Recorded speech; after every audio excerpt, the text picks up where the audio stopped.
Dry মশলার মধ্যে করলা আর আলু কেটে রাখি সেটা দিয়ে দিয়েছি। এখানে আছে পেঁয়াজ ও লাল লাল মরিচ। সবুজ রঙের সবজির সাথে লাল মরিচটা খুবই সুন্দর লাগে, কালারফুল হয়, ভালো লাগে। তাহলে এটা দিয়ে দেবো এখানে। সবকিছু আমি কাঁচা দেবো, কোনোটা ফ্রাই করবো না। আর সাথে একটু লবণ দিয়ে দেবো, লবণটা পরিমাণ মতো দেবো।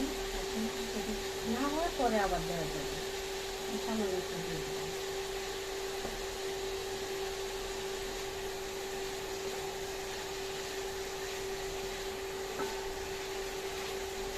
তেলের সাথে একটু হলুদ দিয়েছি এজন্য যে যাতে করে ভাজিটায় রঙটা সুন্দর আসে।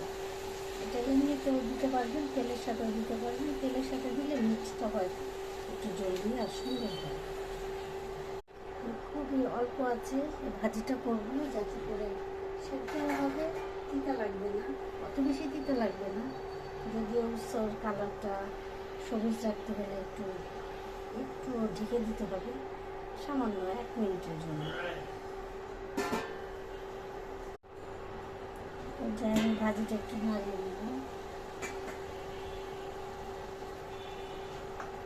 কড়াইটা একটু গরম হয়ে গেলে এটা আস্তে আস্তে আস্তে নেড়ে ছেড়ে নামিয়ে দিতে হবে। আলুটাও সেদ্ধ হওয়ার একটা ব্যাপার আছে।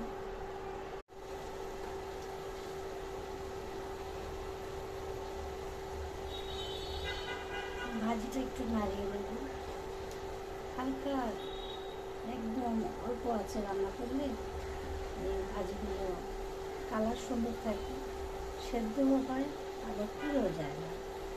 পেঁয়াজ পুড়ে গেলে অথবা কোনো তরকারি ভাজি পুড়ে গেলে সেটা পরবর্তীতে একটা কালার আসে, সেটা হচ্ছে কালো কালো দেখা যায়, কালচে দেখা যায়, এটা ভালো লাগে না।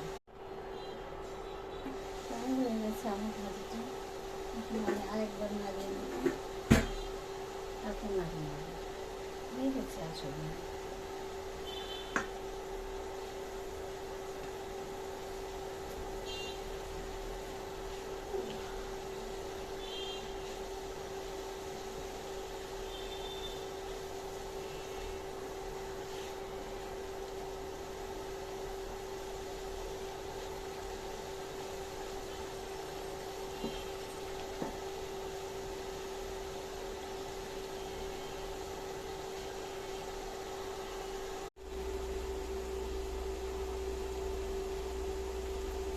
হয়ে গেল আমার সুস্বাদু করলা ভাজি।